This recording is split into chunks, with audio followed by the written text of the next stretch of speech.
How are your petrol and diesel prices calculated in India? Now, filling up your tank can feel like emptying your bank account these days, but what exactly are you paying for? Not all of the price we pay for petrol or diesel goes to the oil companies, and a substantial portion goes to the government as well.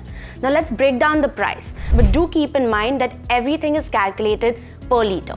First comes the oil marketing company cost. Now, the first element is the basic cost for the oil companies, the familiar faces like Hindustan Petroleum, Bharat Petroleum, and Indian Oil.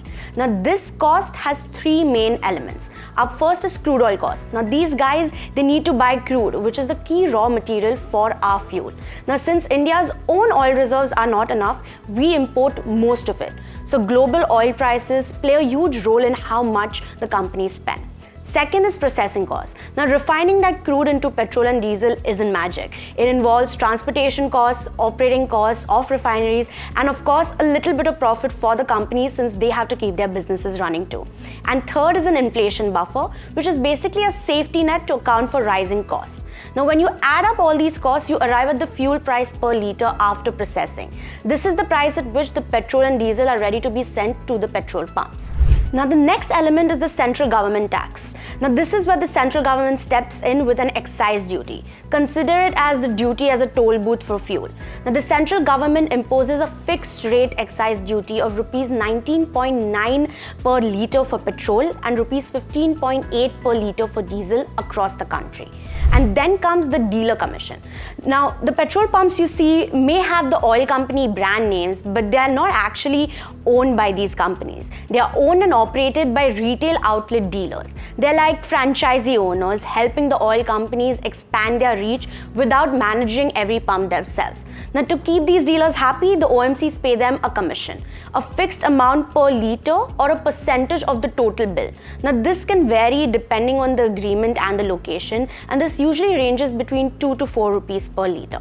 Now, adding the central government excise duty and the dealer commission, we arrive at a fuel cost before VAT. And that's where VAT or value added tax comes in. Now, this is a tax levied by individual state companies. Now, unlike the central excise duty, VAT rates are like choose your own adventure story. They change from state to state. That's why petrol prices can differ in different cities. Now, VAT can be a big player, accounting for 20 to over 30% of the final price. Now, by adding up all these elements, we reach the final retail price that you pay at the pump for petrol or diesel. Let me explain this rather complicated calculation in a simple example. Now, we have Indian Oil's price breakup of petrol according to their Delhi prices effective June 1st of 2024. Well, up first you have the base price, which is at 55.46 rupees per litre. Now, this base price talks about the three elements we spoke about before. This includes your crude oil costs, your processing costs, as well as the inflation buffer. Then up next, you have the freight expenses, which is at 0.2 rupees per litre, and this is basically to transport the petrol and diesel to the petrol pumps. After that, we arrive at the price charged to the dealers, and this excludes any excise duty or any value added tax, means that as of now, no price that is going to the government is added. Now, this rate is at 55.6 rupees per litre. And then comes the excise duty, which is fixed at 19.9 rupees per litre, and just to note, this is charged by the central government of India. Then comes the dealer commission. Now, Indian Oil has given an average dealer commission, and as of June 1st, this stood at 3.77 rupees per litre. And then we add the value added tax, which according to the rates as per Delhi are at 15.39 rupees per litre for petrol. And after you add all of these costs up, you get the retail selling price at Delhi, which currently stands at 94.72 rupees per litre.